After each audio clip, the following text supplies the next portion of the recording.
साहब लोगों को संकेत किया, लोगों को अंधकार से प्रकाश की ओर लाने की कोशिश किया, मगर यहाँ पर आए जन्म लेकर मानव भूल ही जाता है कि हमें कुछ इस धरती पर से करके भी जाना है।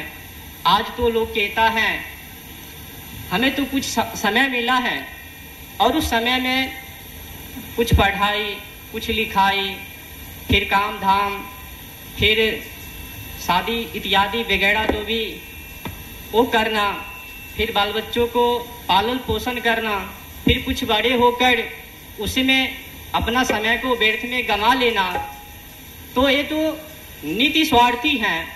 लेकिन हम लोगों को जिस कार्य के लिए इस धरातल पवित्र भूमि पर जन्म मिला है वो काम ना करके जो काम पशु पक्षी करती हैं वही काम हम लोग करके यहाँ से गुजर जाते हैं। यकीन मानिए, अगर आप लोग इस समय जो भी काम कार्य कर रहे हैं अगर उसका परिभाषित कीजिएगा तो क्या निकलेगा।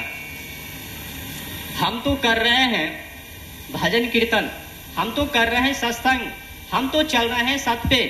अगर परिभाषित कीजिएगा, आप तो सोच रहे होंगे कि हमारे हाथों में तो पुरुषार्थ है, वीरता है, क्रांति है, पराक्रमी है पुरुषार्थ, हम तो सत पे चल रहे हैं।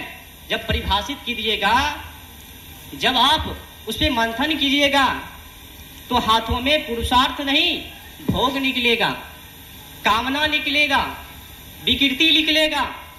आज तो लोग एक तरफ से कबीर साहब का नाम गुणगान करते हैं, ऊपर से गालों में मधु गुटखा, खैनी, तंबाकू, सिगरेट इत्यादि इत्यादि का ग्रहण करते हैं।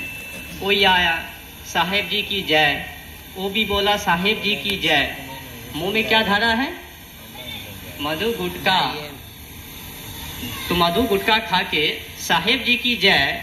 अब बताइए कबीरदास जी को अच्छा लगेगा?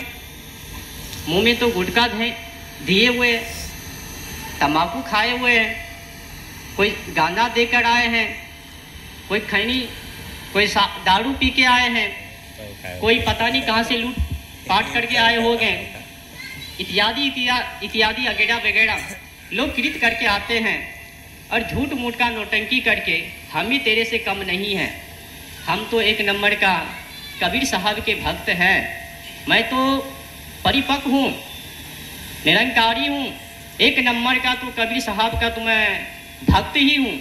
ऐसा बोलता है जैसा कि लगता है कि सही में उसका भक्त ही है।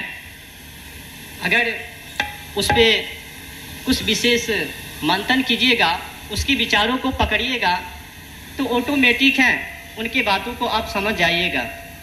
कोई भी आज इस समय आप लोगों के बीच कहा तो देगा मैं तो सच्चे दिल से कबीर साहब को मानता हूँ, कूट कूट कर भाड़ा है, उससे कहिए जब कूट कूट कर भाड़ा है तो तंबाकू खाना छोड़ दो, शराब पीना छोड़ दो, मांस खाना छोड़ दो, सत पे लगो, खेती बाड़ी करो, परिवार को चलाओ, परमार्थ पर चलो, पुरुषार्थ जीवन को बनाओ।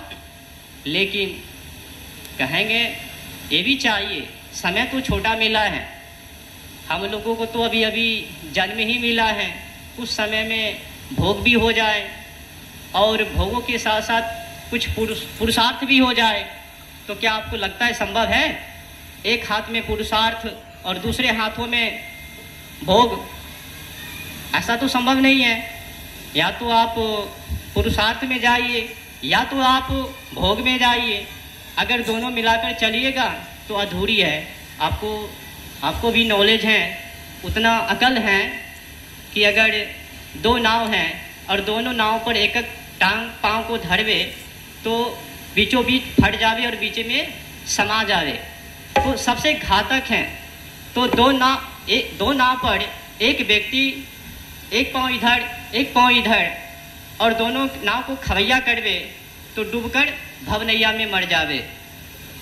तो कुल मिलाकर मैं आप लोगों से कहना चाहता हूँ, विनती करता हूँ, कहा गया है आहार शुद्धो तत्व शुद्धो ध्रुवा स्मृति स्मृति, इसका अर्थ है कि मानव का भोजन शुद्ध होना चाहिए, मानव का विचार बुद्धि विवेक वैभव ज्ञान शुद्ध होना चाहिए।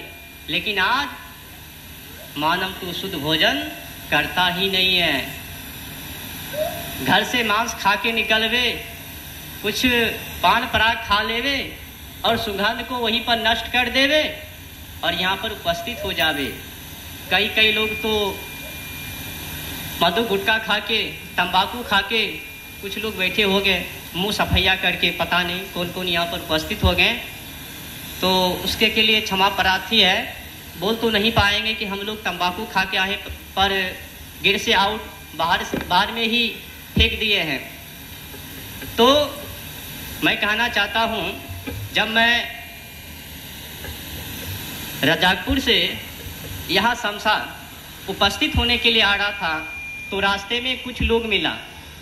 वो कह रहे थे कि महाराज जी आप कहाँ जा रहे हैं?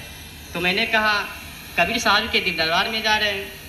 तो कहा आप तो इधर के हैं और उधर क्यों जा रहे हैं? तो उनका कहने का भाव यही था कि आप तो हिंदू में हैं, वो कबीरपंथी में हैं, तो आप काहे जा रहे हैं वहाँ पर?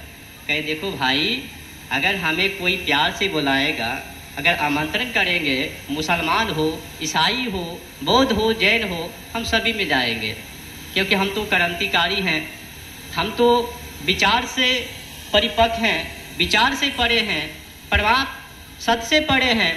लेकिन कबीर साहब ने कहा कि जाति न पूछो साधु की, पूछ लीजिए ज्ञान, मोल करो तलवार का, परा रहन दो म्यान। इसका अर्थ है कि कौन मानव किससे आता है, किससे है, किस जाति से किस कास्ट से आता है, मानव को उसे मतलब नहीं होना चाहिए। उस मानव के अंदर क्या है, उस मानव के अंदर विवेक है या नहीं, उस मानव के अंदर संस्कार है या नहीं, उस मानव के अंदर सत्य है या नहीं, पुरुषार्थ है या नहीं। मानव का आकलन उनके विचार से करो, उनके ज्ञान से करो। पहचान अगर किसी को करना है तो उनके पुरुषार्थ से करो, ये ना कि उनके जात से जन्म से। कहा गया है जन्मना जायते शूद्रः कर्मणा जायते उच्यते। आज लोग तो बढ़ावन हो सब में तो विधि विधान बना दिया कि जन्म से ही हम वही हो गए जिसमें हम जन्म ले लिया। ब्राह्मण तो ब्राह्मण, शूद्र तो शूद्र, चाट तो चाट, कौड़ तो कौड़, महतो तो महतो, जिसमें जो भी जन्म ले लिया वही कहलाना शुरू हो जाता है। तो ऐसा कुछ भी नहीं है। ये जो श्लोक है जन्मना जायते शूद्रः कर्मणा जायते उच्यते, कोई भी व्यक्ति जन्म से बढ़ावन नहीं होता है, क्षत्रिय नहीं होता है, कोई भी मानव किसी भी समुदाय का नहीं होता है, वो अपने कर्म से होता है। जब जन्म लेता है, जब किसी कास्ट में जाता है तो वहाँ पर बंटना शुरू हो जाता है। इसका भावार्थ है कि लोगों को किसी जात पात से मतलब नहीं होना चाहिए, उनके विचार से मतलब होना चाहिए। तो कबीर साहब ने लिखा है ना, जाति न पूछो साधु की, पूछ लीजिए ज्ञान, मोल करो तलवार का, पड़ा रहन दो म्यान। तो बताइए, जब आप दुकान पर जाते हैं